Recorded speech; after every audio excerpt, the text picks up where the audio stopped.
Sekretarja të gjithë në këmbë.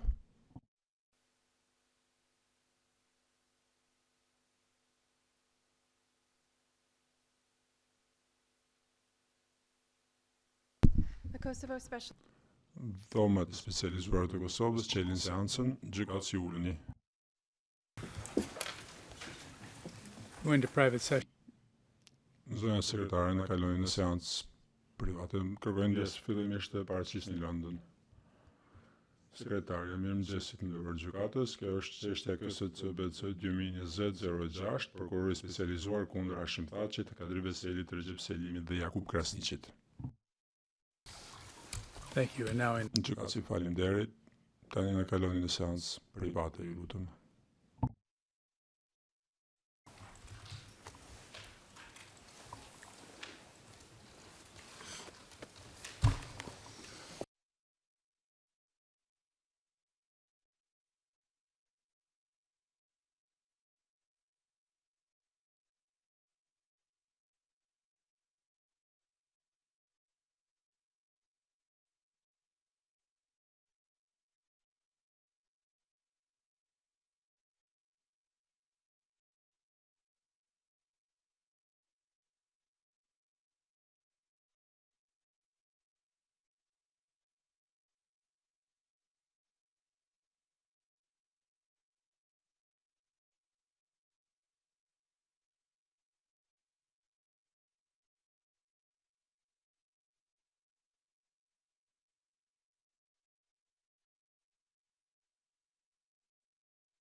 Gjykatësi, faleminderit, vazhdoni, zoti Pushtaj, na duhen dëshmitarit, gjykatësi, natyrisht pa ato nuk mund të vazhdojmë.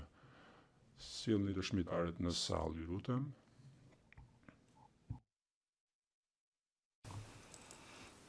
Susanna, what is it?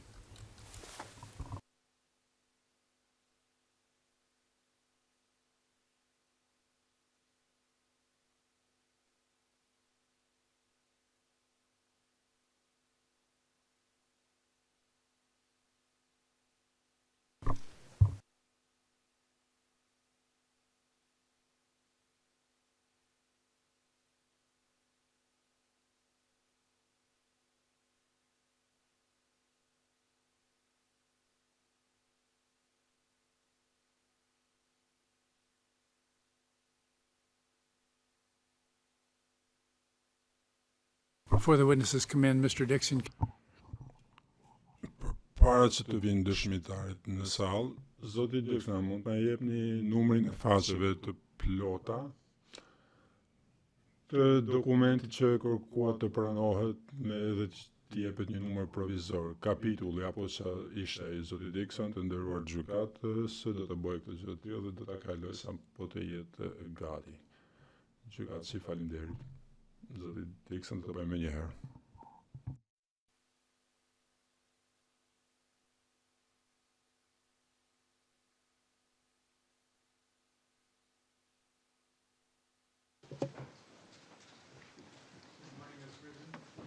Good morning. Gjykatësi, mirëmëngjes, zonja Prinsen dhe doktoresha Black. Mirë se vini, do vazhdojmë me dëshmin tuaj. Tani, përpara se të fillojmë, i kujtoj mbrojtësit të viktimave dhe mbrojtësve të tjerë që gjatë në kohën kur të bëjmë pyetje të saktësojnë se cilit prej ekspertëve të pranishëm si dëshmitar u drejtohet kjo pyetje. Pra ta thonë të me emër, përpara se të flisni, identifikoni edhe juve vetëm me emër dhe pastaj përgjigjeni pyetjes në mënyrë që gjithçka të jetë e qartë në transkript. Gjithashtu ju kujtoj që nëse të përpiqeni që të përgjigjeni pyetjeve në mënyrë të qartë dhe me fjali të shkurtra, nëse nuk e kuptoni një pyetje,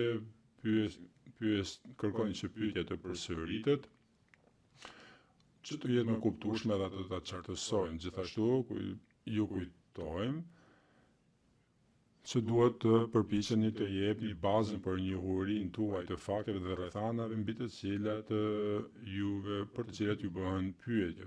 Për më tej, lidhur me kopjet fizike të dokumenteve që keni sjellur me vete, trupi gjykues thekson se nëse nuk ju kujtohet diçka dhe përjedhoj dëshirën të konsultoni dokumentet për të rifreskuar memorien tuaj, ju lutem njoftoni panelin përpara se të bëni një gjë të tillë përsëris, që kjo mund të bëhet vetëm në rast se ju keni nevojë të bëni këtë gjë, pra të referoni këtyre dokumenteve për diçka që nuk ju kujtohet. Nuk duhet të lexoni në mënyrë të drejtë për drejtë këto dokumente. Ju kujtoj se jeni akoma në detyrimin për të thënë të vërtetën dhe siç keni deklaruar në deklaratën solemne. Gjithashtu kur t'i përgjigjeni pyetjes dhe pas përgjigjeni me mënyrë të ngadaltë, në mënyrë që përkthyesit të kenë kohë që të përkthehen, që s'keni nevojë për pushim, na lejoni dhe do të marrim pushim. Fjalën e kam mbrojtja zoti Thaçi tani. Pyetje, mirëmëngjes zonja Black Prinsen, unë quhem Matej Pushtaj. Pra, raportet që ju keni bashkautorësuar dhe nëse mund të shfaqin letrën e udhëzimeve që kemi parë dje dhe që mban numrin SV0034 me numër provizor. Pra, së pari që t'jemi të qartë, a ju kuptoj saktë që ju të dyja e keni parë këtë letër në kohën kur keni përgatitur raportin tuaj? Pra, kjo letër ju është dhënë juve. Fillojmë me zonin Black. Përgjigje, mirëmëngjesi, kjo është unë jam doktoresha Black. Siç e shihni, letra e udhëzimeve mban datën 8 nëntor 2024 dhe siç mund t'ju kujtohet dje nga fillimi, kur po flisnim për jetëshkrimin tim, unë jam bërë pjesë e IMO-s në janar të 2025-s, pra nuk kam marrë këtë letër në nëntor të 2024-s. Por kam lexuar pastaj, jam familiarizuar me të dhe kam bërë përgatitjet kur jam bërë pjesë e IMO-s në janar. Pyetja pra kur ju bët pjesë në janar, ju keni rishikuar këtë letër, shqyrtuar këtë, ndërkohë që po punoj në përgatitjen e raportit të dëshmitarja Blak, nuk më kujtohet nëse kam rishikuar po shqyrtuar letrën fjalë për fjalë, por kam diskutuar udhëzimet me kolegët e mi që kishin bërë këtë gjë, pra që kishin studiuar lexuar këtë letër. Në atë kohë ishte një kolege tjetër, nuk e di. Pyetje, tani do pi zonjën Princen. Ju e keni rishikuar letrën në nëntor kur keni përgatitur raportin? Përgjigje po. Pyetje, pastaj ishit ju që ja shpjeguat të udhëzimin doktoreshës Blak? Përgjigje po. Pyetje, tani nëse kalojmë në faqen vijuese të kësaj letre, në pjesën 3 të gjuhës së raportit. Kjo dispozit lexon raporti duhet të dorëzohet të paraqitet trupit gjykues në anglisht, gjuha e punës e trupit gjykues në këtë çështje, kuptohet që gjuha e punës e IMO-s është holandisht, mbrojtja e viktimave do të lehtësojë përkthimin e raportit në anglisht. IMO do të rishikojë dhe autorizojë përkthimin e raportit në anglisht përpara që të nënshkruajë dhe të dorëzojë trupi gjykues. Pra ju e njehni këtë dispozit. Dëshmitarja Princen, po pyetje dhe në letër që jemi të qartë, pra se ju kuptoj këtë paragraf ashtu siç duhet, raporti juar fillimisht është përpiluar në holandisht. Dëshmitarja Princen, po kështu. Pyetje pastaj është përkthyer nga mbrojtësi i viktimave dhe ekipi i tij, zonja Princen, po kështu është, dhe pastaj na është kthyer prapë te ne, kemi rishikuar dhe për të parë që nëse ka ndonjë korrigjim që duhet të bëhej. Pyetje, ishit në dieni të faktit se versioni në holandisht nuk është dorëzuar nga nxjerr pra nga mbrojtësi i viktimave në këtë procedurë. Dëshmitarja Princen, nuk e kam këtë, nuk jam në dieni të kësaj, nuk e di cilat versione janë nxjerrë. Doktoresha Blak, besoj që atë do jep pyetje, besoj doktoresha Blak edhe ju keni përgjigjet njëjtë, doktoresha Blak po, nuk e kam këtë informacion. Pyetje në rregull. Atëherë përqendrohemi tek fjalia fundit. IMO do të rishikojë dhe autorizojë përkthimin e raportit në gjuhën angleze përpara se të nënshkruhet dhe të dorëzohet trupi gjykues. Tani që të shfaqim në ekran raportin që e kemi si me numër provizor V00035 dhe kalojmë në faqen ku gjendet nënshkrimi juaj, që është në V0000032. Këtu shohim që raporti është nënshkruar, por nuk është nënshkruar nga asnjëra prej jush. Zonja Blak, ajo që shoh këtu është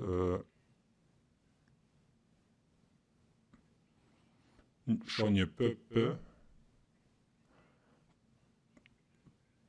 përpara emrit të Annemieke Köhne, drejtoresha e IMO-s. Shkronja PP që do të thonë atyre është në emër të. Pyetje do të thonë në emër të zonjës Konje. Apo jo? Zonja Princen, mendoj që kjo do të thotë është në emër tonin. Pra ne kemi dhënë lejen që të nënshkruhet ky raport, sepse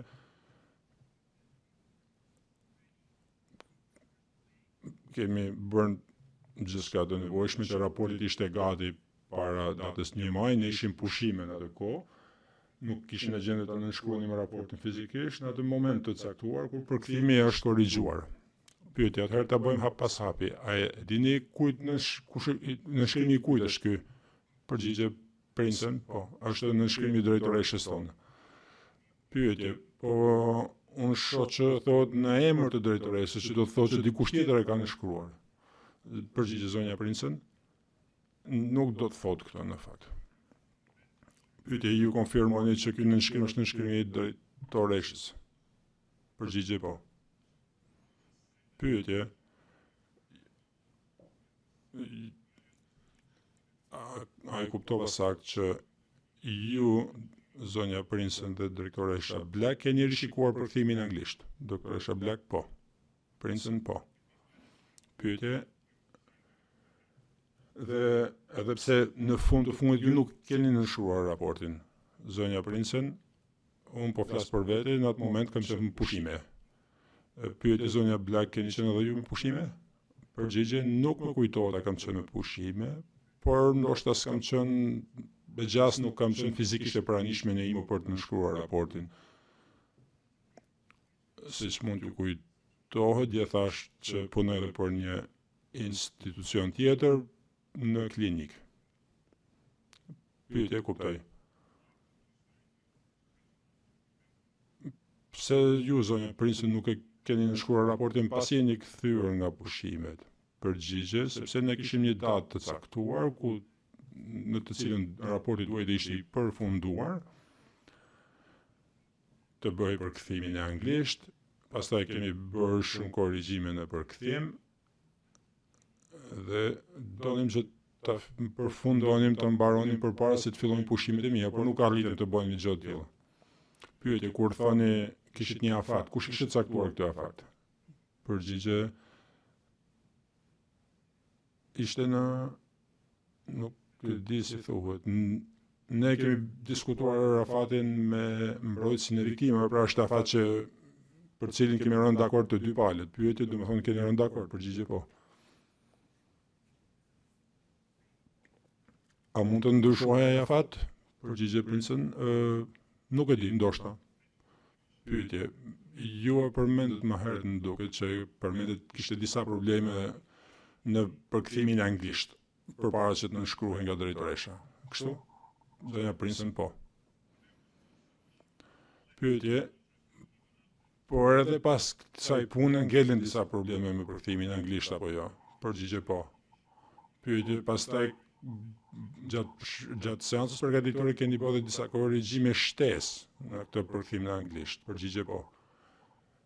Mund të ketë pyetje, mund të ketë edhe probleme akoma të tjera në versionin anglisht, apo jo? Përgjigje, mund të ketë. Është raport i gjatë, siç e dini, gjuha jon është holandisht dhe në disa raste të caktuara është shumë e vështirë që të shpjegohet në anglisht apo të vjen në anglisht fjalët profesionale apo kuptimi i tyre sipas përdorimit tonë.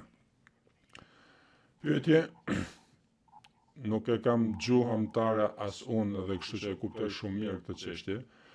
Pyetja ime e fundit lidhur me këtë çështjen e gjuhës është që, dhe kjo është për zonjën Prinsen, sepse ka të bëjë me dy raportet e tjera për cilat kemi biseduar dhe që kemi diskutuar në çështjen 4 dhe në çështjen 5. Ai ka qenë i njëjti proces edhe aty, pra që janë përpiluar në holandisht dhe pastaj janë përkthyer. Prinsen po.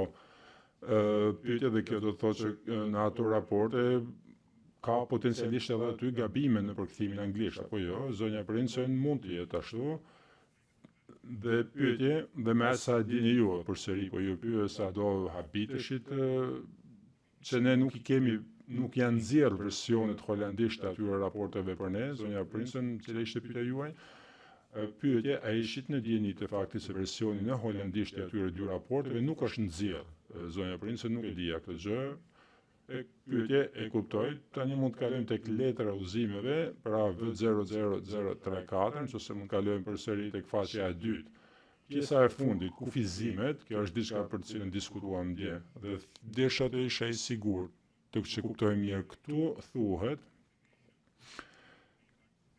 se juve nuk ju kërkohet që të bëni një ekzaminim mjekësor individual të viktimave pjesëmarrëse dhe mendoj që kemi pranuar këtë gjë dje. Zonja Prinsen, kështu është saktë. Pyetje, a pajtoheni me mua se si rezultati këtij udhëzimi në veçantë, për shembull,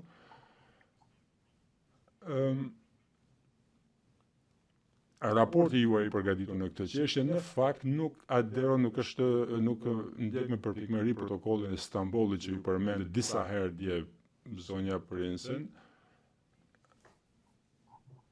Sa i takon raportit e ekspertit, kjo që thonë ju është saktë. ky nuk është ekzaminim mjekoligjor. Megjithatë, protokolli i Istanbulit bazohet në njohuri shkencore dhe ne pra kemi përdorur protokollin e Istanbulit ndër të tjera.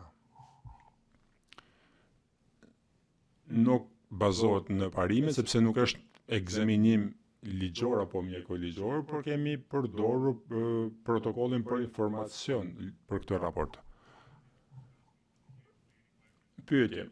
Por megjithatë ju pajtoheni se raporti të cilin ju keni të udhëzuar nuk përmbush kriteret e raportit mjekësor, të cilat janë të përcaktuara në kriteret përcaktuara në protokollin e Istanbulit. Zonja Prinsen ashtu është. Zonja Prinsen nuk i ndjek udhëzimet kryesore që duhet të ndiqen në rastin e ekzaminimit mjekoligjor, sepse nuk është ekzaminim mjekoligjor. Pyetja më lejon të bëj të jem më konkret.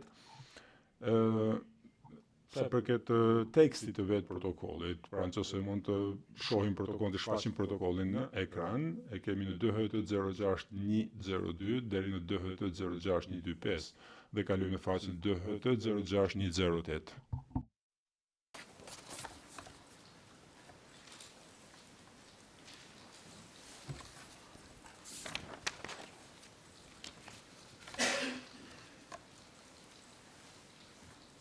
It should be article, there we go.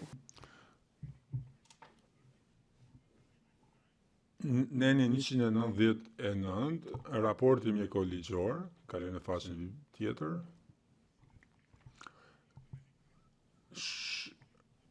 Shohim se raporti duhet përmbaj elementet në vijim.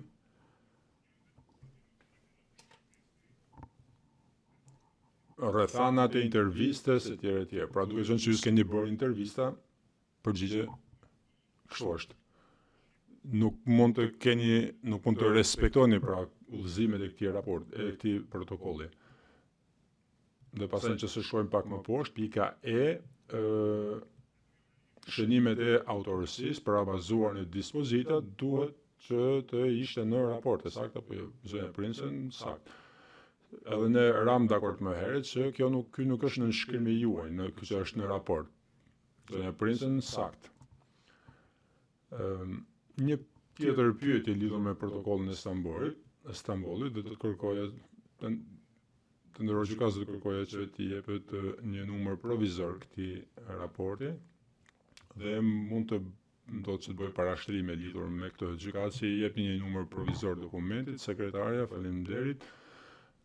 Me sa kuptoj bëhet fjalë për këto dy faqet apo është dy faqe apo gjithë dokumenti, zot di pushtaj, mendoj që janë dy faqet në fakt, dhe ndoshta edhe faqja e parë, që t'jetë qartë se për çfarë dokumenti bëhet fjalë. Sekretarja, faleminderit, atëherë faqja e parë, kopertina, mban emrin e RN DHT 06101 me dy faqe shtesë, erë në DHT 06108 deri në DHT 06109, do të marr numrin provizor 1200260, klasifikimi publik. Faleminderit. Pushtaj, pra që vazhdojmë me protokollin e Istanbulit, besoj që sot, ashtu si edhe dje, zonja Prinsen konstatoi se përfshinte udhëzimet. Është e saktë, zonja Prinsen, është e saktë. Tani do doja t'ju tregoj se si doktor Para, e di që ka qenë bashkëautor e raportit, që ju keni qenë bashkëautor e raportit me doktor Bara në çështjen 4, ku ai ka përshkruar protokollin e Istanbulit. Dhe për të bërë këtë, do doja se të shfaqim në ekran transkriptin nga çështja 4 i datës 21 gusht 2023 dhe mund të kalojmë në faqen 2259.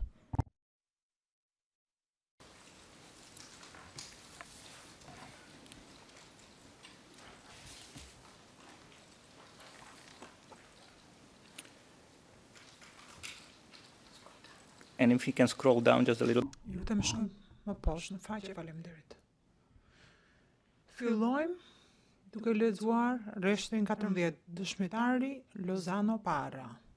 Protokolli i Stambollit është botuar nga zyra e Kombeve të Bashkuara, Komisioneri i Lartë për të Drejtat e Njerëzit, është botuar për herë të parë në 2001, ka dalë një version i rishikuar në 2022 që ne përdorim këtë protokoll. Protokolli përmban standarde ndërkombëtare për mënyrën se si duhen kryer vlerësimet mjekoligjore kur hetohen raste viktimave të pretenduara të torturës apo të trajtimit njerëzor.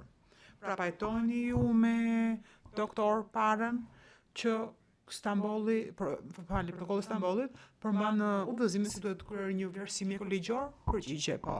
Pyetje. Shkojmë në faqen 2328 të këtij dokumenti.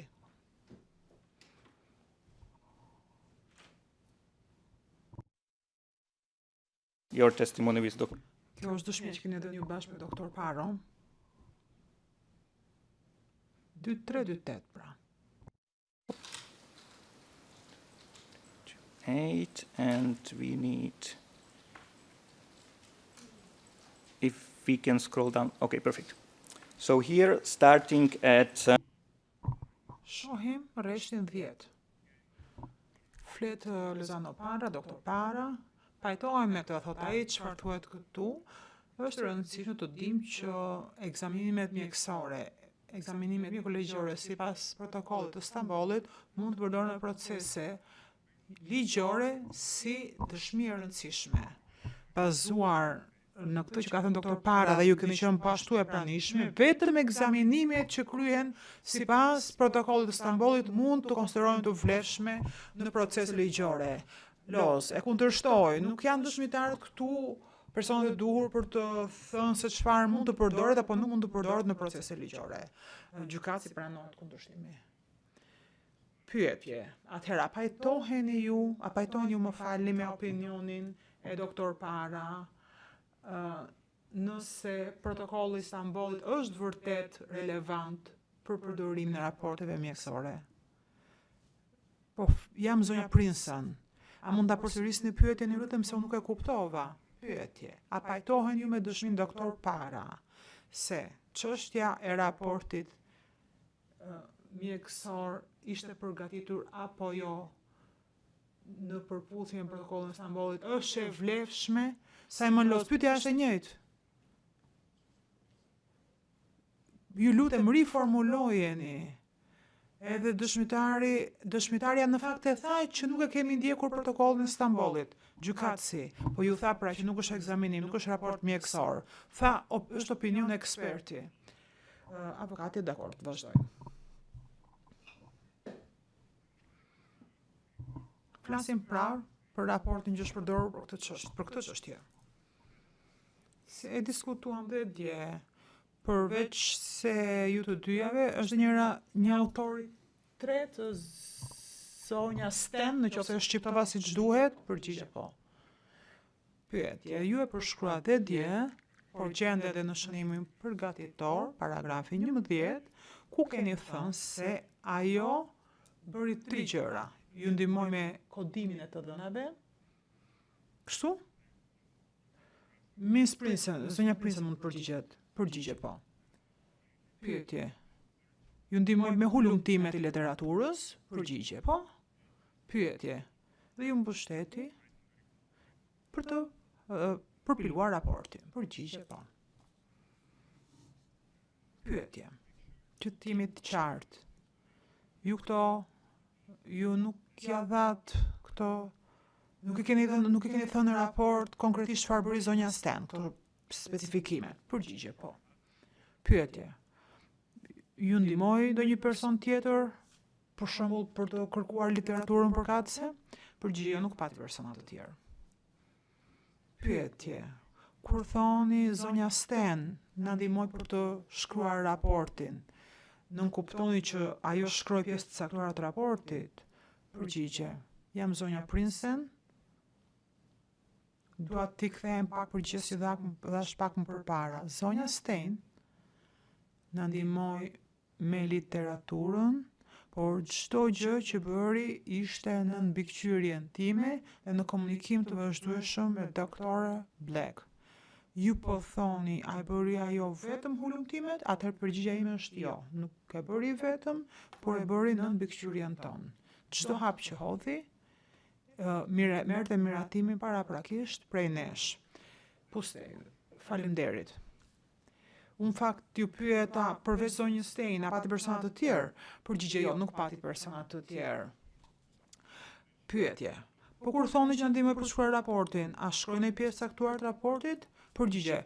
Për vijime kryesisht. Pjesën kryesore të përpilimit të raportit e kam bërë unë. Pyetje. A shkroj apo jo? Përgjigje. Po, shkroj disa pjesë të caktuara. Fjali, tek tuk. Pyetje. Po, këtë se keni evidentuar në raport. Ne nuk e dim konkretisht se çfarë shkroj ajo konkretisht në raport. Përgjigje, jo. Do me thënë, ju nuk na thoni dot tani se cilën pjesë shkrojo konkretisht në raport.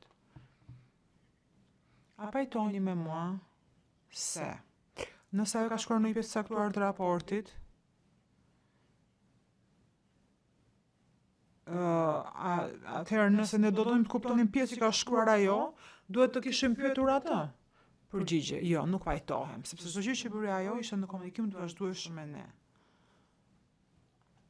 Pra, ajo ka të njëjtat informacione që i kemi dhe ne. Pyetje, ama ju nuk e dini se si e vlerësoj informacione, se ju nuk jeni në kokën e saj.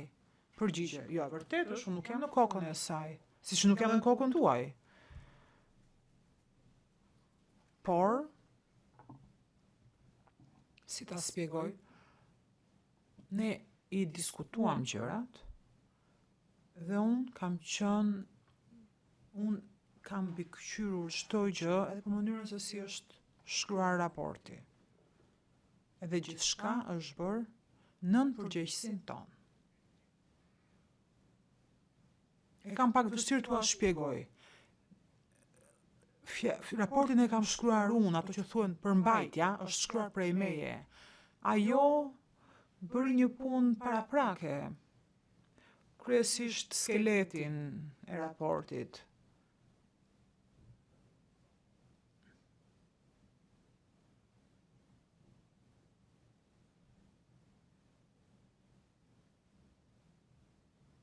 Pra, thjesht sistemoj, më saktë, informacionet caktuara, e vendosi në radhën e tyre, në vendin e tyre. Pyetje. Po pak më përpara tha që shkroj disa fjali, tani po thonë që nuk ka shkruar asgjë. Përgjigje, po shkroj, pra po i rishikova unë të gjitha ato që shkroj ajo. Doktor Bleka, mund të shtoj unë diçka? Pustej, po. Shiko, kur bën një artikull shkencor qoftë për një revistë është e njëjta gjë dhe mbas edhe në profesionin tuaj. Zonja Stein është psikologe. Dhe mbase ju në zanatin tuaj keni persona të ekipit tuaj që bëjnë, domethënë, shikojnë të dhëna, kërkojnë informacione, dhe në fund të fundit jeni ju që i grumbulloni të gjitha informacionet dhe jeni personi kryesor dhe ata punojnë në mbikëqyrjen tuaj. Njësoj është edhe në profesionin ton. Pra, një dokument del me versione të ndryshme fillimisht. Dhe punohet bashkërisht për një version, bëhen ndryshime të evidentuara. Dhe në fund, procesi del me 3 autor dhe patjetër që përmenden autorët. Pyetje, dakor, e kuptoj. Por ju nuk mund të thoni me siguri, nëse do kishim pyetur zonjën Stein dje apo sot, nuk mund ta dini me siguri çfarë përgjigje do jepte ajo. Përgjigje, ua thash, nuk jemi në kokën e saj. Nuk e lexojmë dot mendimet, nuk e parashikoj dot çfarë do kishte thënë ajo dje apo sot. Pyetje, ju tha që ju ndihmoj me kodimin e të dhënave. Çfarë bëri konkretisht? Përgjigje, jam zonja Prinsen, mua shpjegova dhe dje, kishim 50 dosje, disa prej këtyre dosjeve kishim më shumë se 600 faqe, pra, duheshin, ajo ndihmoi që të shqyrtonte dosjet një më një, se ky është një proces që nuk e bënim dot vetëm. Pyetje, pra, ju këto 50 dosje i datë të treja bashk? Përgjigje, 2. Unë edhe Stein, ju pyetje, do me thënë doktor Black, nuk keni qenë e përfshirë. Përgjigje, jo, unë nuk kam qenë e përfshirë të procesi kodimit. Pyetje, atëherë, përfundimet e procesit të kodimit janë përfundime që i keni nxjerrë ju dhe zonja Stein, apo jo? Përgjigje, po. Për t'ju dhënë një ide, metodologjia dhe kategorizimi i kodimeve, i sistemit të kodimeve, është diçka që diskutuam të treja. Puna konkrete, kodimi në vetvete, është thjesht të shohësh dosjet. Dhe këtë prap dhe këtë vën bashk. Dhe përfundimet duhen nxjerrë përfundimet dhe raportohen pas ka përfundime, dhe këtë është diçka që e kemi bërë. Pyetje. Pra, nëse ne do donim të kuptonim si ka ndodhur procesi për gjysmën e viktimave, do duhet t'ja bënim pyetjet zonjës Stein. Përgjigje, procesi është i njëjtë, të gjithë për çdo të dhënë që keni nevojë për këtë proces mund t'ua japim ne. Pyetje. Po, besoj se diskutuam dhe dje, këto dokumente ende nuk janë dhënë. Përgjigje. Jo, nuk janë dhënë, keni të drejtë. Pyetje. Ju keni marrë me vete shënimet përgatitore, apo jo? Disa shënime, nuk e di emrin konkret. Kush e përgatiti dokumentin? Përgjigje. Unë. Pyetje. E diskutove dokumentin me zonjën Stein? Përgjigje. Jo, nuk besoj, nuk më kujtohet. Jo, nuk e kam bërë, jo. Pyetje. Pra, ajo mund mos pajtohet në base me gjëra që janë dokument. Përgjigje, jo, kjo është e pasakt. Ne nuk ishim informacion për metodologjinë, dhe me thënë, ne i kemi dokumentet, të dokumente janë një përshkrim i asaj që kemi bërë ne, hapa që kemi ndjekur. Ajo punon në të njëjtën mënyrë siç punuam dhe ne, dhe unë. Është një dokument që e njohin personat që kanë punuar për raportin. Pyetje. Ajo se ka rishikuar raportin, apo jo? Përgjigje, është një kopje asaj që ne e kishim më përpara në posedimin ton. Pyetje. A e ka parë ajo dokumentin konkret apo jo? Përgjigje, këtë dokument konkret, jo, nuk e ka parë. Tani, të flasim tani tek raporti çështjes 4, kështu që nuk është për ju tani Dr. Black, po do të diskutoj me ju zonja Princën se e keni përgatitur me Dr. Parën. Raportin e përgatitur ju, zonja Princën, si psikologe dhe Dr. Para si psikiatër. Përgjigje, sakt. Çka do të thotë se një pjesë e raportit është hartuar nga Dr. Para si psikiatër, nga informacion që ka si psikiatër, dhe një pjesë është përgatitur nga ju si psikologe, duke përdorur përvojën tuaj si psikologe, apo jo? Përgjigje, pjesërisht, sepse funksionet tona dhe njohurit tona përputhen dhe mbivendosen, kështu që është një raport i përbashkët, një ekzaminim i përbashkët. Pyetje, pa pajtoheni me mua? Që ju nuk jeni psikiatre, ju nuk e keni formimin për psikiatre. Përgjigje, sakt. Pyetje, pra disa përfundime janë të bazuara në njohuri të një personi si psikiatër, apo jo? Përgjigje, në këtë raport, përfundimet janë bazuar si në njohurin time, si në njohurin e saj. Pyetje, pra ju nuk do ta kish pasur mundësi ta hartonit raportin pa ndihmën e doktore Parës, në fakt. Pyetje.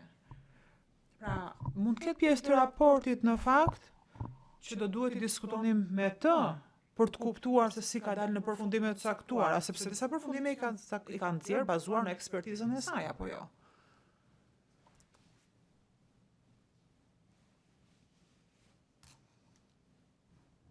Përgjigje. Mbase, për disa pjesë caktuara, po. Pyetje. Po ama në raport, ne nuk e dim cila pjesë është shkruar prej saj e cila pjesë është shkruar prej jush. Përgjigje. Kështu është, por unë do jepja të njëjtën përgjegjësi më herët. Është një ekzamenim i përbashkët, çka do të thotë se edhe përfundimet janë të përbashkëta. Ne kemi pikpamje multidisciplinare të situatës. Pyetje, ama përfundimet, për dalë në përfundimet që dolët, ju sigurisht shfrytzuat burime të ndryshme. Disa prej burimeve ishin të doktor Parës, disa burimeve ishin tuajat, apo jo? Përgjigje po. Mbrojtja e selimit? Mirëmëngjesi, zonja Prinsen, Dr. Black. Unë jam avokatja, unë quhem Fortuna Sheremeti, do bëj disa pyetje në emër të zotit Selimi sot. Do filloj me zonjën Duna Prinsen. Di zoti Los me të drejtë theksoj psivin tuaj, përvojën tuaj si psikologë shëndet mendor. Dhe pash që shumicën e punës e keni të fokusuar tek fëmijët. A ka ndonjë dallim të madh mes punës me fëmijët dhe personat mosh madhore, më falni, kur vlerësohet ndonjë psikologjik që është shkaktuar? Përgjigje. Sakt. Unë kam bërë shumë kurse për psikologjinë e fëmijëve, kam punuar shumë me fëmijë dhe me familjet e tyre. Nuk kam bërë asnjëherë ekzaminime mjeko-ligjore për fëmijët, se s'ka qenë ky profesioni im kur kam punuar si psikologe për fëmijët. Kam punuar me fëmijët që vuanin nga trauma, sidoqoftë kur punon me fëmijët, punon dhe dashje pa dashje dhe me prindrit e tyre. Sepse janë aty, në dhomë, dhe janë të pranishëm kur bëhet trajtimi përkatës, kështu që trajtohen edhe prindrit në këtë formë. Pra, ekzaminimet e mia mjeko-ligjore burojnë kryesisht nga vitet që kam punuar për IMON, edhe moshat më të reja që kemi trajtuar ne janë 16 vjeç. Pyetje, faleminderit. Dr. Black, ju dje thatë që keni trajtuar raste refugjatësh dhe veteranësh lufte, mbase mund t'i përgjini pyetje sime. A pajtoni e mua që simptoma psikologjike si ankthi, depresioni, stresi traumatik burojnë nga faktor të shumë që mund t'jetë lufta, kushtet e luftës, zhvendosja apo humbja e anëtarëve të dashur të familjes? Përgjigje po. Po. Pyetje. Pra, simptomat që keni raportuar apo evidentuar në raport mund të burojnë edhe nga situata të tjera, jo domosdoshmërisht nga tortura apo rrëmbimi i personi. Pyetje. Për cili raport e keni fjalën tani? Pyetje. Për raportin që keni shkruar në prill të 2025-s. Simptomat e përgjithshme që keni përmendur në këtë raport mund të burojnë edhe prej faktorëve të tjerë, jo domosdoshmërisht vetëm prej torturës dhe rrëmbimeve. Përgjigje, e keni fjalën për pjesën e parë apo të dytë të raportit? Pyetje, për raportin në përgjithësi. Përgjigje, në raport kemi përshkruar çka thot literatura, simptomat që vijnë prej traumës. Në pjesën e dytë të raportit kemi përshkruar simptomat që ka raportuar viktimat pjesëmarrëse në këtë proces, në bazuar në dosjet që na kanë dhënë.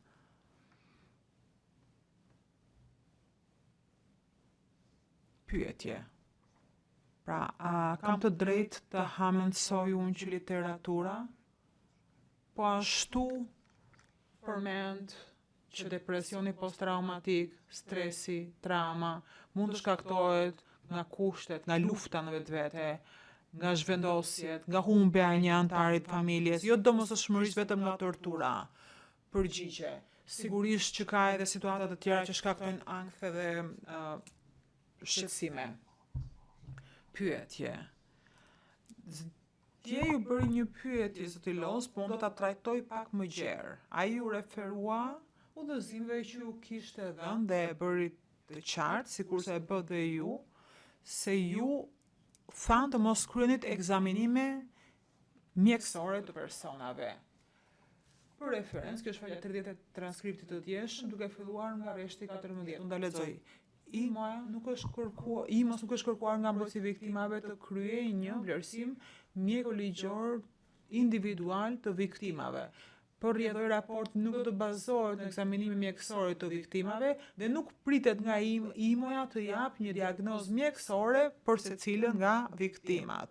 Që ta sqarojmë, dhe në raportin tuaj ju thoni, sidoqoftë, raporti në përputhje me çka është konstatuar në literaturën shkencore sa i takon pasojave që ka tortura dhe trajtimi njerëzor. Tani kjo është pyetja ime.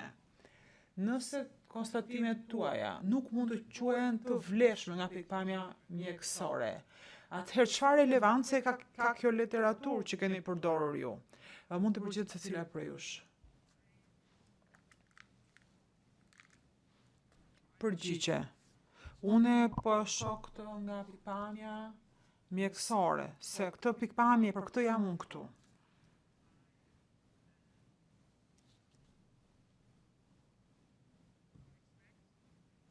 Unë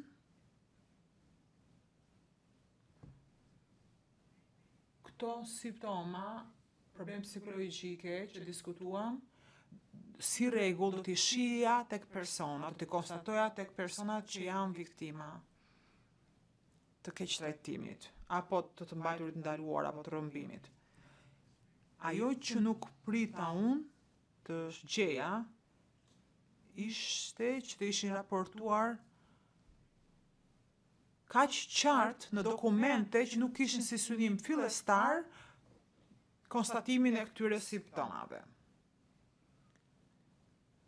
Ky raport është për të përdorur në këtë sallgjyqi, në këtë çështje, nëse të dhënat, nëse do t'i kishim pasur të dhëna, ne do t'i publikonim në kuadrin e literaturës shkencore. Jo se është një konstatim i ri ky, nuk është anormal që personat që janë viktima të torturës apo të ndalimit të kenë simptoma të stresit posttraumatik apo depresionit apo ankthit. Ajo çka ishte risi në konstatimet tona që do ishte një material që ja vlen të dëbotohej, është pikërisht fakti që këto janë përmendur kaq qartë në intervista që fillimisht nuk janë kryer për të marrë këtë lloj informacioni. Ne dim nga praktika klinike se si personat e shmangin apo e shmangin me forcë, apo nuk i raportojnë sa ç'duhet simptomat e tyre. Prandaj dhe protokolli i Stambollit hyn në hollësi të caktuara se si të krijosh rrethanat personave në mënyrë që të marrësh informacionet e caktuara, dëshmitë e tyre. Pyetje, zonja Dune Prinsen, keni diçka për të shtuar? Përgjigje, po.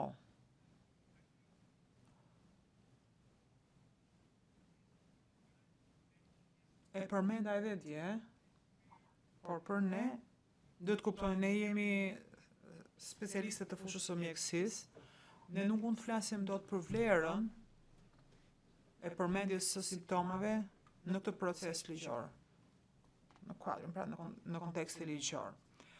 Por nga pikpamja mjekësore, këto simptoma që përmenden në këtë proces kanë vlerë dhe përputhen me atë çka dihet nga literatura ekzistuese apo nga ekspertiza përkatëse. Ne nuk mund të themi që simptomat janë domosdoshmërisht pasojë të torturës apo trajtimit njerëzor, nuk është kjo detyra jonë. Por nga pikpamja mjekësore ka kuptim. Është dhe literatura është bazuar në mjekësi, në psikologji, për shembull së marrim rast të rrëmbimeve apo të ndalimeve. Personat që kanë përjetuar këtë situatë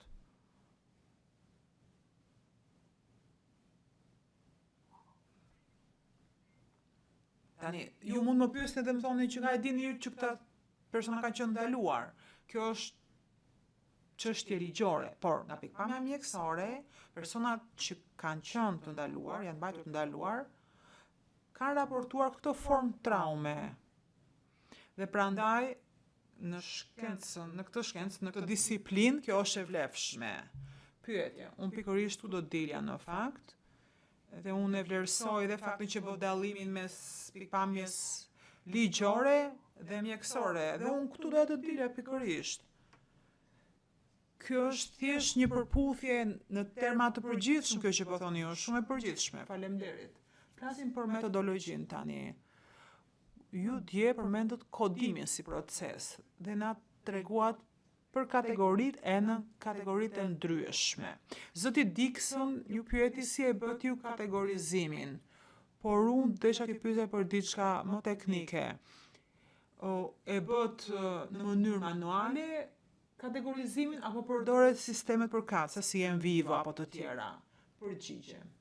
Është e rëndësishme të themi, se mbase nuk ka qenë e qartë, kategorizimi nuk u bë nga pikpamja personale. Kategoritë janë të bazuara në DSM, në manualin ton, manualin që kemi ne për çrregullimet psikologjike, në protokollin e Stambollit, dhe janë simptomat psikologjike bazuar në literaturën shkencore. Nuk e krijuam ne kategorizimin. Kategorizimi ishte bazuar në ato që përmendë pak më herët. Nuk ka sisteme kompjuterike që mund ta bëjnë këtë, nuk ekzistojnë. Kështu që bëhet manualisht duke shfletuar faqet e ndryshme, po. Pyetje, faleminderit të nderuar gjykatës. Do të bëja disa pyetje për raportin që është konfidencial, kështu që do ju lutesha të kalonim në seancë private. Gjykatësi, ju lutem të kalojmë në seancë private.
Your Honors, we are now in Sekretarja e seancës, ndërkohë gjykatësi me seancë publike. Gjykatësi Smith mund të vazhdoni zonja Sharameti.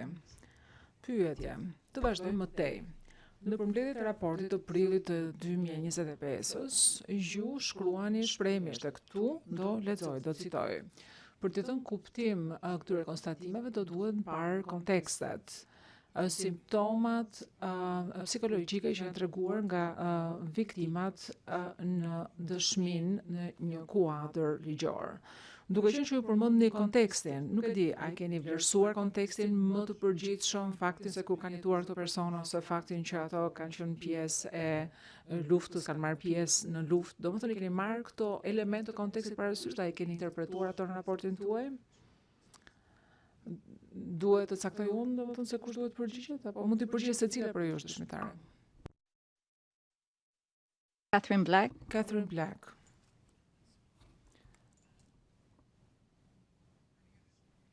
Më herët sot pra dita, mendoj se e përmenda se çfarë kemi konsideruar ne është që mjedisi nuk është projektuar. Do të thonë, me fjalë të tjera, nuk bëhet fjalë për një intervistë i takon simptomat e tyre psikologjike. Sigurisht që ka shumë faktorë të tjerë të cilët mund të luajnë rolin e tyre dhe të përcaktojnë se çfarë është raportuar apo çfarë nuk është raportuar, po gjithashtu edhe sjellja e personit ose sa empati kishte personi që ishte objekt i intervistimit. Domethënë ka shumë faktorë. Megjithatë, mbështetur në përvojën tonë profesionale, përvojën klinike, po gjithashtu edhe udhëzimet e konventës Stambollit, mendojmë që ka më shumë gjasa që të kemi të bëjmë me nën raportim të simptomave në atë mjedis, në atë ambient. Sepse ne e dim nga përvoja se nga një mori arsyesh njerëzit shmangin realitetin, ose nuk thonë të vërtetën dhe kanë tendencë që të mos i thonë të gjitha simptomat e tyre. Pyetje në rregull, zonja Princeton, do të shtoni diçka? Zonja Princeton, mendoj që pyetja juaj ka të bëjë me faktin në qoftë se kemi konsideruar ose kemi marrë parasysh kontekstin më të gjerë. Jo vetëm kontekstin në cilin janë përpyetje, domethënë kontekstin nga cilët vinë viktimat. Mendoj që kjo është jashtë fushës së punës tonë, domethënë kjo nuk ishte pjesë e punës tonë. Ne kemi identifikuar thjesht simptoma psikologjike. Dhe sikur se e thashë pak më herët, ne nuk komentojmë dot se nga janë ata e të tjerë.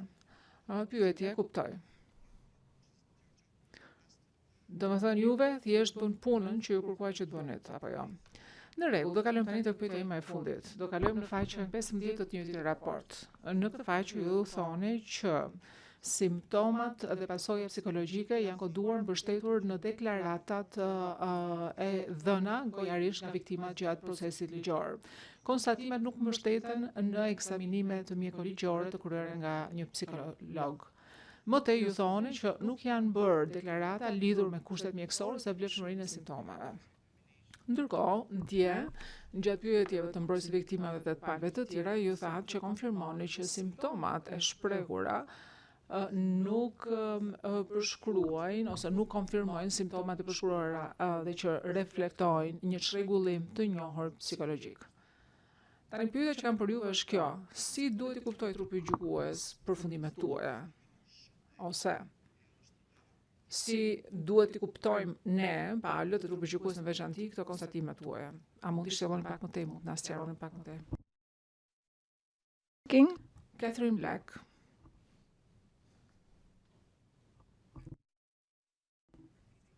Ju kërkojnë ndjesë nëse po përsëris veten. Megjithatë, dëshiroj të them që kemi parë kampionin e viktimave dhe konstatuam, sikur se kemi përshkruar, që raportohen prej tyre simptomat të cilat njëngjërsisht dhe shprehimisht në literatura përkatëse. E thash dhe më herët që nuk është befasuese si konstatim për ne.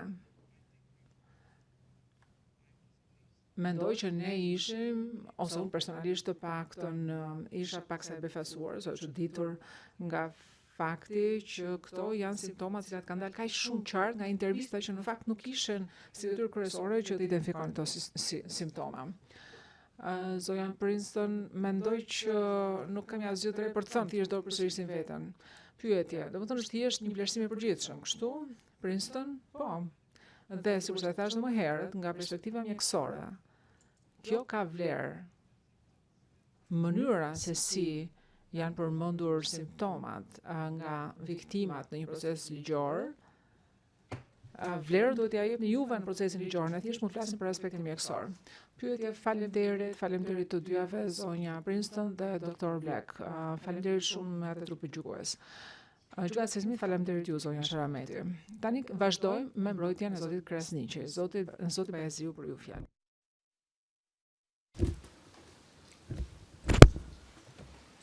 Good morning, Ms. Pyetje, faleminderit zonja Princeton.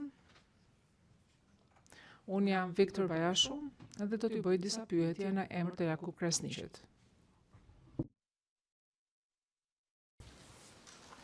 Ms. Princeton, Zonja Princeton, në raportin tuaj përmendet disa herë fakti që ka pasur nën raportim të simptomave. A është saktë kjo?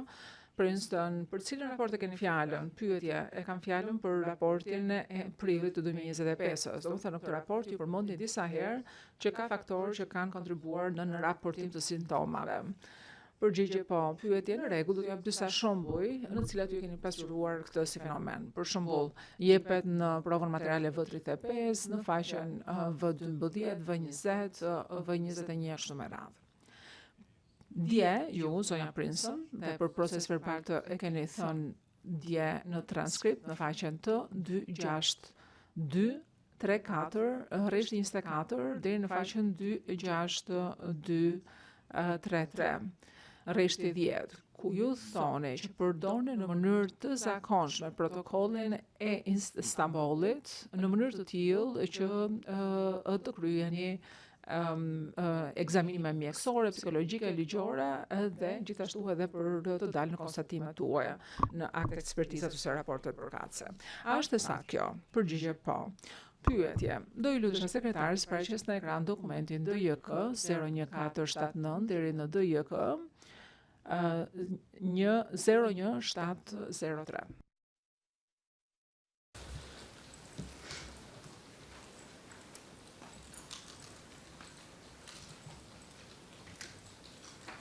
at page DJK. Në faqen DJK 01580.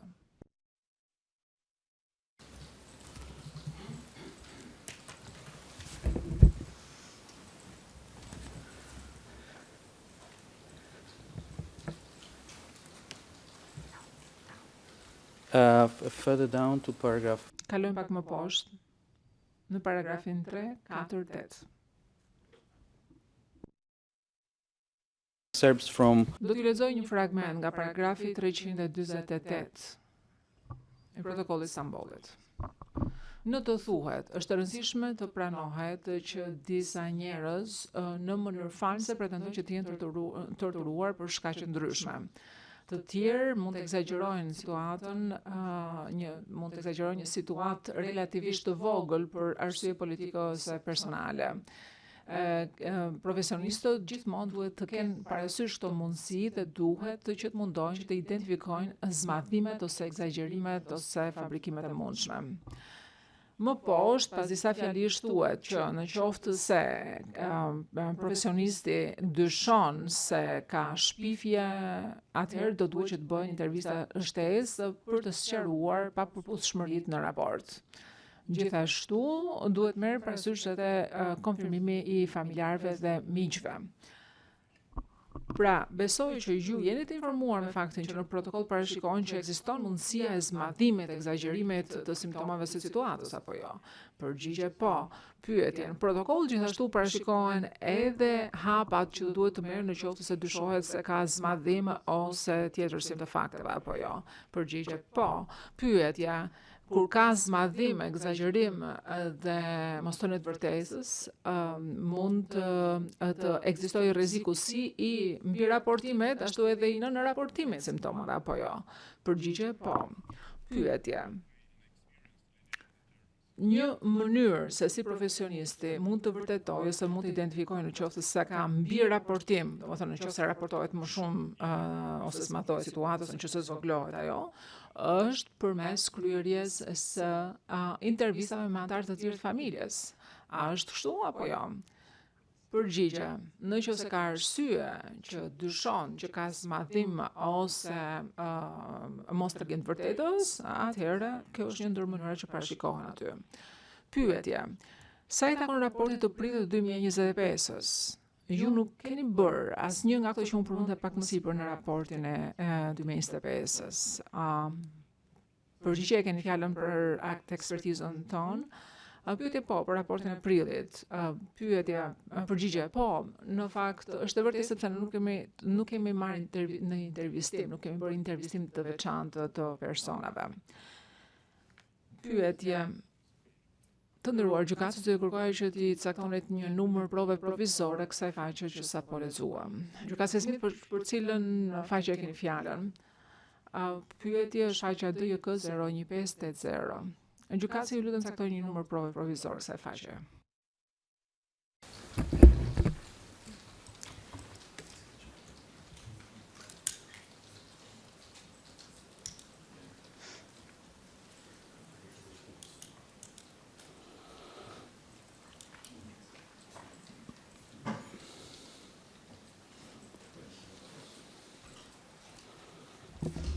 Yeah, we'll add that. Gjykatësi, do shtojmë në një dokument tjetër që ka një numër provizor prove po ashtu.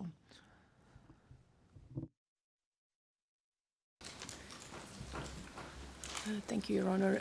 Sekretarja, faleminderit nderuar gjykatës, është faqja me numër RNY DJK 0580, e cila do shtohet në dokumentin 1D00260.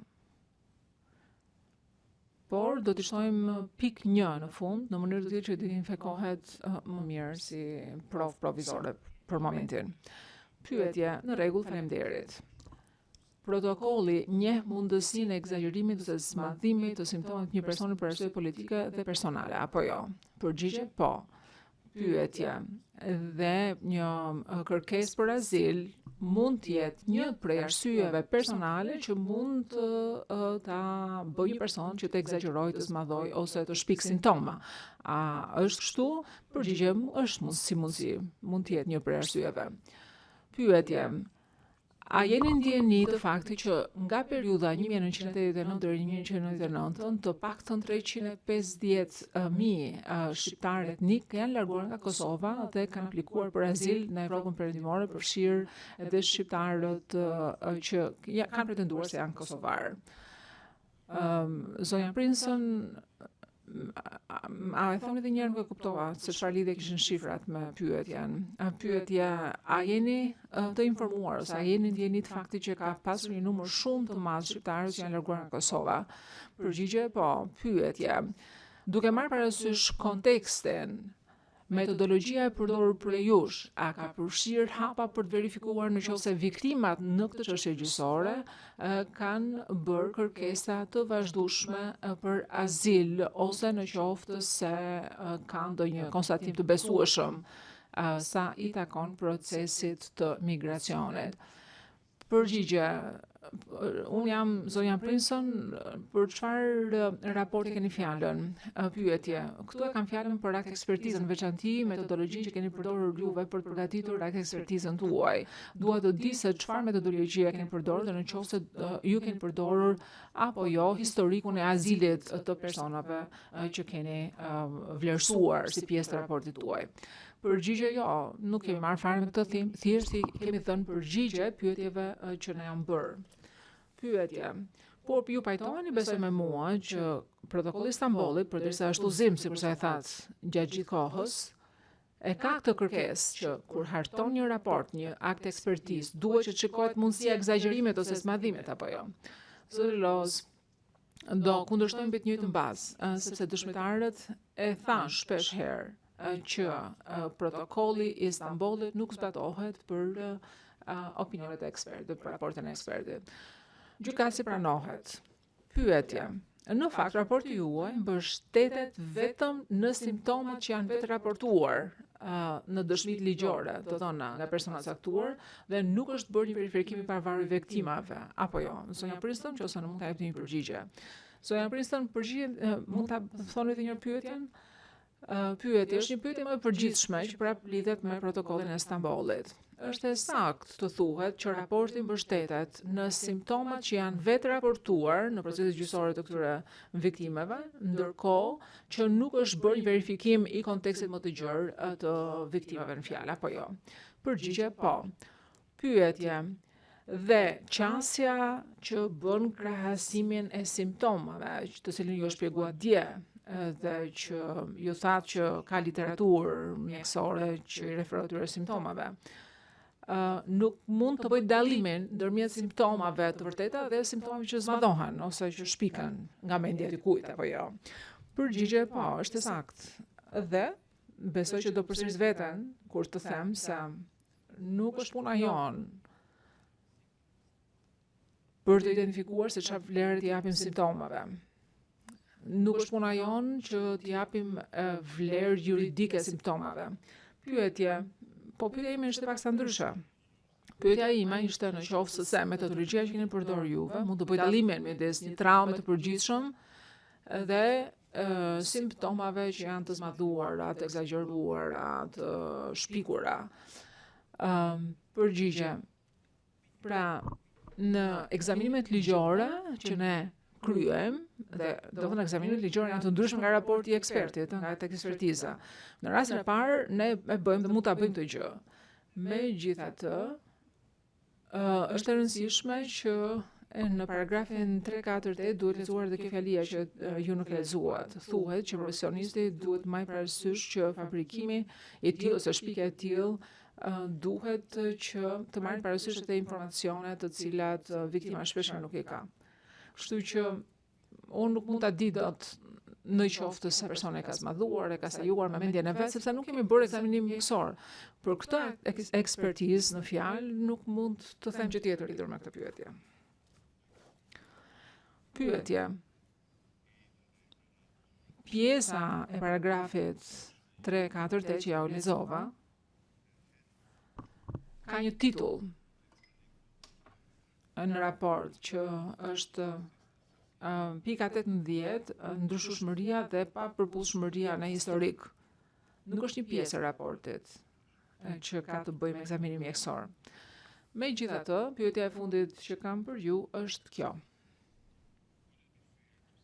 A do ishte e drejtë të thuhej se një prej vështirësive që haset në hartimin e një raporti të tillë është mungesa e aftësisë për të identifikuar në qoftë se simptomat zmadhohen për përfitime dytësore që mund të jenë të llojit, për shembull, që dikush është interesuar të bëjë një kërkesë për azil. Catherine Black mendoi përsëri se mbase e përsëritëm disa herë, por kjo është diçka që shkon përtej fushëprimit të këtij raporti. Nuk e bëjmë dot këtë vlerësim ne. Ju referuat protokollit të Istanbulit dhe ju kemi shpjeguar disa herë në fakt që protokolli i Istanbulit është një udhëzim për ekzaminimet mjekësore, ndërkohë që raporti i prillit 2025 nuk është një raport i tillë pra që kërkohet prej protokollit të Istanbulit. Në raport, në akt ekspertizën tonë, ne jemi të qartë, po ndërkohë që fabrikimi ose shpikja e simptomave, sikur se ta kolegja ime, është diçka që duhet të mbajnë parasysh profesionistët. Megjithatë, kërkon njohuri të hollësishme për simptomat që lidhen me traumat që individët zakonisht nuk e kanë. Kështu që nga përvoja jonë me traumën dhe nga vetë fakti që Kombet e Bashkuara kanë vendosur që të nxjerrin këtë protokoll të Stambollit, ne nga përvoja jonë e dim që në përgjithësi është e vështirë që të nxjerren simptomat nga viktimat e torturës. Dhe se kërkohet një protokoll për specialistët e të gjitha disiplinave, përfshirë këtu, për shembull, disiplinat mjekësore, psikologjike, ligjore, në mënyrë të tillë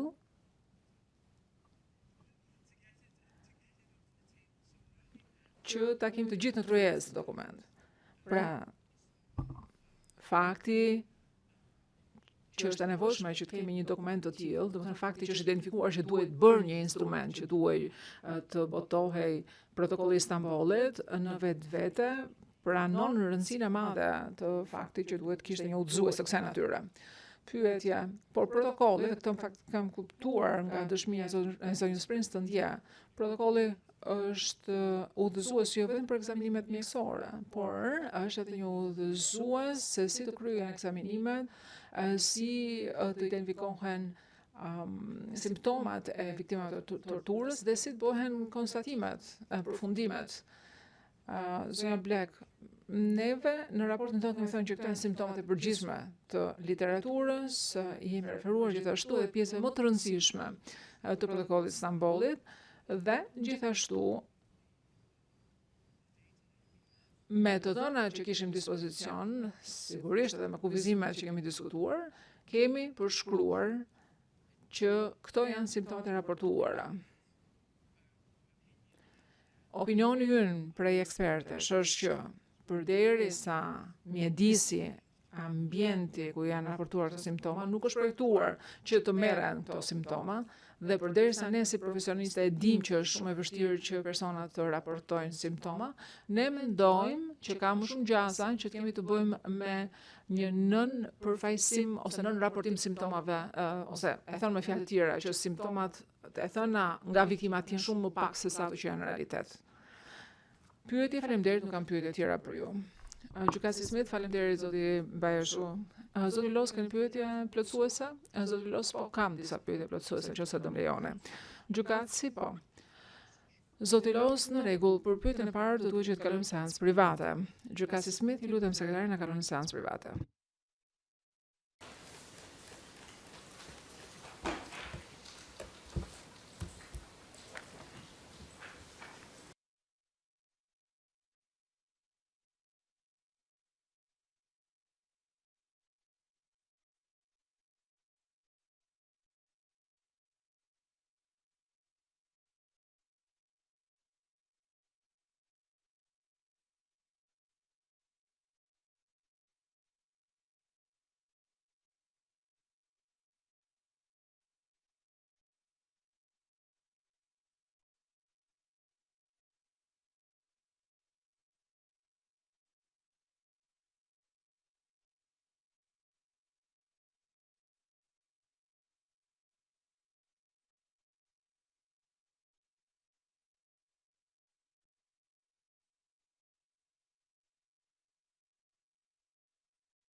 Your Honors, we are now in Sekretare, jemi në seancë publike.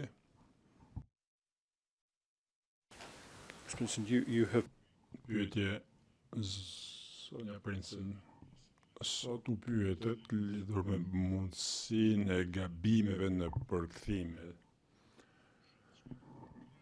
Në faqen 11-12 të transkriptit të sotëm gjendet kjo pyetje. A mund t'ju pyes, a i keni lexuar tre raportet në këtë çështje?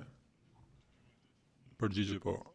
Pyetje, a i keni identifikuar gabimet që i keni parë kur i keni lexuar këto raporte? Përgjigje po. Faleminderit.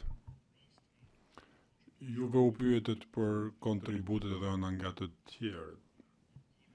Do t'i marr një nga një.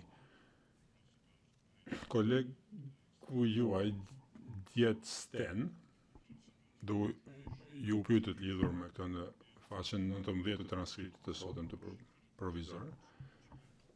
Na tha që na treguat për kontributin e saj, ka diçka në raport që ajo në cilën ajo ka kontribuar me të cilën ju nuk pajtoheni? Përgjigje jo. U pyetet gjithashtu për kontributin edhe nga kolegu ju doktor Para në faqen 24 të transkriptit të sotëm. A ka ndonjë gjë nga kontributi që ka dhënë ajo me të cilën ju nuk pajtoheni në raport? Përgjigje jo, siç u thash më herët, nuk do të kishim dorëzuar këtë raport, po kishim pas mos përputhje, mos dakordësi. Pyetje, a ju janë bërë këto pyetje në këtë sallë gjyqi nga kushdo, apo në procedurat e tjera ligjore, proceset e tjera, për cilat ju jeni ndjerë, zonja Prinsen, që nuk ishit kompetente për të përgjigjur, apo që për cilat patët nevojë të konsultohesh me doktor Parën, lidhur me këtë pra. A ka patur në një pyetje të kësaj natyre? Përgjigje jo. Ky është raport i përbashkët, është ekzaminim i bërë së bashku. Këto ishin pyetjet e mia. Gjykatësi, faleminderit. Gjykatësi Gaynor. Pyetja e parë për ju, zonja Prinsen, ka të bëjë me dy raportet të vitit 2023 dhe 2022. Në secilin prej këtyre raporteve, ju më thoni, mendoj, në pjesën hyrëse që IMO më respekton udhëzimet e protokollit të Stambollit. A e kuptoj saktë që ju keni përgatitur këto raporte në përputhje me këto udhëzime?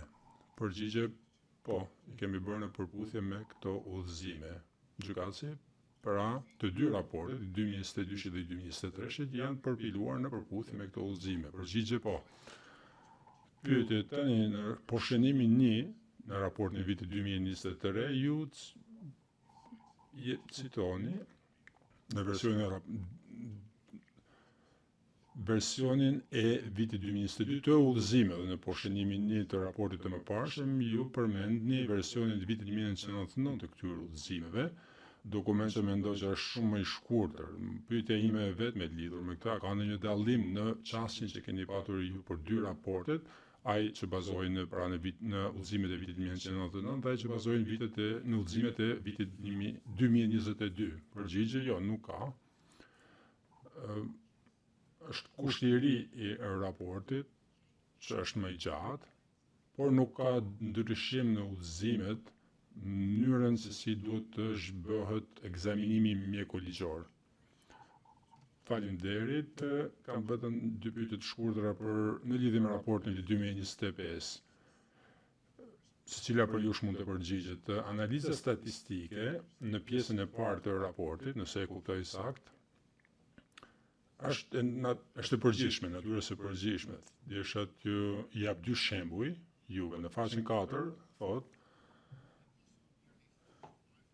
dhe kjo pyetje u bë nga mbrojtësi i zotit Veseli. Në Kosovë, rreth 65% e popullsisë kanë përjetuar ngjarje traumatike gjatë luftës që kanë çuar në rreth 200.000-400.000 individ të traumatizuar. Në këtë fjali, a kuptoj sakt që kjo traumë mund të jetë shkaktuar nga Cila do palë që merr pjesë në konflikt. Përgjigjet zonja Blak. Burimet nuk saktësohen aty. Pyetje, pra kur paraqisni këto element të analizës statistike, ata nuk varen asnjë mënyrë në identitetin e palës pjesëmarrëse në konflikt që mund të ketë shkaktuar të ramën në një mënyrë apo në një tjetër. Përgjigje. Pjesa e parë e raportit është një shqyrtim rishikim i literaturës, nuk është analizë statistike që kemi bërë ne. Gjykatësi po, zonja Blak, dhe referenca është referencë në literaturën për atë numër specifik, pra numri 80 këtë shifër, pra 84%. Keni edhe referencën për artikullin shkencor të plot, në të cilin mund të gjeni analizën statistike në literaturën që ata, analizën statistike që kanë bërë ata. Pra do të nduaj të shoh referencën e plot, ky është studim përshkrues, nuk është përshkrues dhe vëzhgues, studim përshkrues dhe vëzhgues. Ata përshkruajnë një numër, pra një shifër, përqindje të viktimave me PTSD që kanë konstatuar gjykatësit, për shembull në faqen 7, thotë, duke referuar një raporti tjetër, 17.1% e shqiptarëve të Kosovës shfaqnin simptoma PTSD. Dhe ju nuk po thoni fare, nuk po sugjeroni se cila palë pjesëmarrëse në konflikt mund të ketë qenë në një mënyrë apo në tjetër shkaku i këtyre simptomave, apo jo? Përgjigje jo. Pyetje, në pjesën e dytë, në fakt mund të qëndrojë në pjesën e parë të raportit në faqen 13, ju thoni, një studim i zhvilluar 10 vjet pas luftës në Kosovë zbulon se mbeturit e vej apo vejush për shkak të luftës i kombinuar me nënat me simptomat depresive të nënave pa bashkëshort, simptomat PTSD dhe simptomat e ankthit. Ju referoheni një raportit përgatitur nga Marina Malenkampe, ndoshta 2 raportet nga ajo. A dini ju pa shikuar burimin pra materialin burimor? A ishte ky studim, është bërë ky studim për pra të veja, të gratë e veja, apo nëna të ngelura pa bashkëshort? Nëse kjo është shkaktuar pra nga njëra prej palëve që mori pjesë në konflikt. Zonja Blak nuk mund të përgjigjen kësaj pa referencën konkrete specifike, ndoshta Karin mund të japë të përgjigje, do ta shikojmë atë. Mendoj që ka pak gjasa që ata për të kenë përshkruar në raport këtë gjë, sepse por kjo është literaturë mjekësore, gjykatësi në rregull, zonja Blak ka pak gjasa që por është mundur, varet nga kampionët që janë zgjedhur për të bërë secilin prej studimeve gjykatësi në rregull në pjesën e dytë të raportit, ku ju mbështetni informacionet që janë dhënë IMOS nga VPP përmes mbrojtësit e viktimave, keni dhënë një numër të caktuar deklaratash, konstatimesh. Dua të që të jetë e qartë për proces verbal, tërësisht e qartë lidhur me këtë. Ju thoni për shembull në faqen 20 shumë viktima, në veçanti viktimat e jo të drejtë për drejta, raportojnë ndikimin negativ në familjet e tyre dhe konstatojnë efektet negative të mospasjes së drejtësisë dhe mbylljes së këtij procesi. Tani po flasim apo po flisin për viktimat aty, apo e referoshit në mënyrë ekskluzive viktimave materialit të cilëve u vazhdojnë ju nga mbrojtësi i viktimave, apo jo? Përgjigje saktë, gjykatësi Gaynor. Pra pjesa e dytë e raportit, në pjesën e dytë të raportit, të gjitha pohimet apo konstatimet kishin të bëjnë ekskluzivisht me atë, ishin të bazuara kryesisht ekskluzivisht në atë material. Përgjigje, zonja Blak, është saktë, gjykatësi, faleminderit, nuk kam pyetje tjera, gjykatësi, faleminderit gjykatës Gaynor. Ndonjë pyetje zoti Los, nuk kam pyetje, gjykatësi nga ZPS-ja, ndonjë pyetje tjetër, zonja Clinton, jo, gjykatësi, zoti Pushtaj, zoti Dixon, nuk kemi pyetje, gjykatësi, kërkoj ndjes, zonja Sheremeti, zoti Bajesu, pyetje tjera, zoti Bajesu, nuk kemi pyetje tjera, gjykatësi në rregull, kemi përfunduar dëshminë tuaj, jam i sigurt se edhe ju jeni të kënaqur të dëgjoni këtë gjë.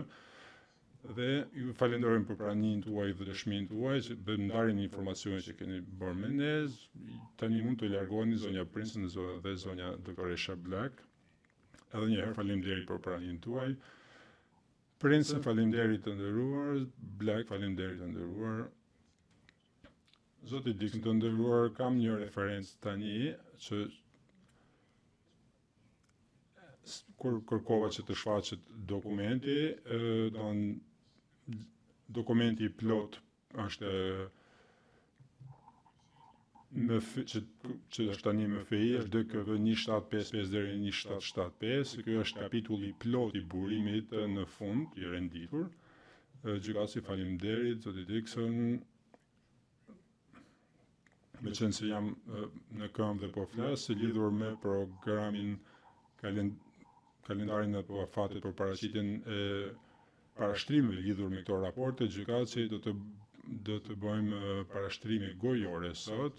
Kemi parë kundërshtimet e mëparshme të paraqitura me shkrim, kemi dëgjuar ato në fillim. Përpara se të fillojmë, besoj se janë të plota dhe të tërësishme. Nëse dëshirojmë të bëjmë një parashtrim, do të bëjmë një pushim të shkurtër, do të kthehemi për të bërë parashtrimin. Zoti Dixon të nderuar, ajo që do të kërkoja, nëse më lejohet, duke qenë se zoti Los paraqiti për raportet për të pranuar si prova, ne jemi përgjigjur fillimisht lidhur me këtë. Kemi kërkuar që të na jepet një kohë shkurtër, ndoshta disa ditë, që të plotësojmë parashtrimet tona me shkrim, në mënyrë që të shqyrtojmë dhe të ekzaminojmë transkriptin dhe të kemi kohë që ta bëjmë këtë me një përgjigje të shkurtër nga zoti Los nëse dëshiron. Por mund të bëhet në mënyrë shumë të shkurtër dhe koncize, në mënyrë që të jemi në kohë për të bërë atë. Dhe që të mos humbasim asgjë gjatë këtij procesi, do të kërkoja lejen tuaj lidhur me këtë. Gjykatësi, zoti Los, e dëshironi të thoni diçka lidhur me këtë, zoti Los.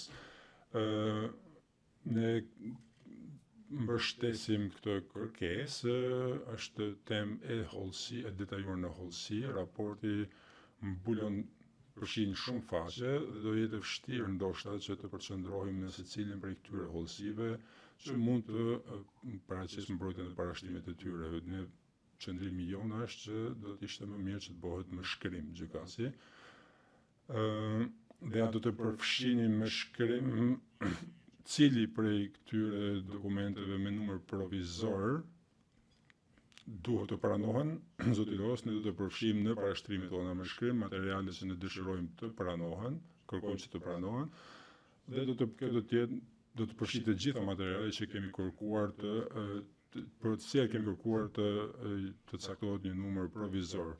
Por do të kundërshtojmë të paktën një prej dokumenteve të propozuar nga mbrojtja. Gjykatësi në rregull, gjykatësi, dy gjëra zoti Dixon, ju përdorët vetëm një faqe të atij dokumenti, pse duhet që të pranojmë të tërin, pse mos të vëmë vetëm këtë faqe, zoti Dixon, në fakt ishte thjesht për të siguruar që pjesa të cilën e lexova, që ishte një përmbledhje, që shpjegohet pastaj shpjegohet më tej, të merret parasysh në mënyrë që kjo përmbledhje që përpiqet të përfshijë gjithçka të jetë më e gjerë dhe të shqyrtohet nëse është nevojshme apo të shikohet. Por pika kryesore është përmbledhja, sepse ishte ajo mbi këtë bazë që u bën pyetjet ekspertëve dhe ata dhanë komentet e tyre. Gjykatësi në rregull do të ju japim kohë deri të hënën të gjithëve për të parashtruar kundërshtimet tuaja dhe mendoj që do keni një pozicion të përbashkët, një qëndrim të përbashkët lidhur me këto, zoti Dixon po, gjykatësi, vetëm një dokument, Dixon po, gjykatësi, dhe kundërpërgjigja të njëjtën dhe edhe një herë shqyrtojeni, rishikojeni edhe një herë që të sigurohemi se nuk na duan të 30 faqet e materialit, nëse kemi nevojë për një faqe plus dhe për mbledhjen, ndoshta në 2 faqe këto i bie. Dixon po, gjykatësi mund t'ju japim një emër atyre dhe t'i pranojmë, Dixon po, gjykatësi, dhe do të marrim parasysh pranimin e tyre, që t'i mbajmë në mënyrë sa më të kufizuar që është e mundur. Dhe gjithashtu parashtrimet tuaja duhet të përqendrohen në atë që doli nga dëshmia që të mos shtojmë atë që ekziston tashmë. Nuk duhet të jenë parashtrime të gjata. Gjykatësi nuk do të jenë parashtrime të gjata. Gjykatësi pra kundërpërgjigja juaj të hënën dhe kundërpërgjigja nga Zoti Los të ejnëtën. Zoti Los, faleminderit, Dixon, faleminderit. Gjykatësi pra besoj që kemi përfunduar për sot, a ka diçka tjetër, Zoti Los mund të ngres një qeshje të shkurtër, ju lutem, gjykatësi po, Zoti Los, pas vendimit të hënën për faktet e gjykuara në shqyrtime të tjera për pranim, ishte parashikuar që të bëhem, por ne nuk ishim në gjendje që ta bënim deri në pritje të vendimit që do të merren nga paneli I apelit. Tani ky vendim është marrë,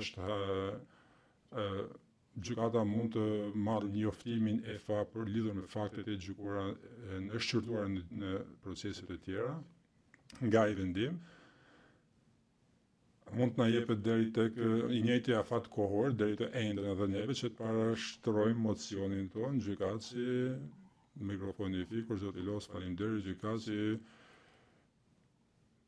ndoshta dëshironi që t'i kundërpërgjigjni edhe këtij parashtrimi I shtesë, Dixon të nderuar në fakt edhe ne duam kështu, sepse kjo është çështje që është ngritur gjykatësi pra do jetë afati të ejndën,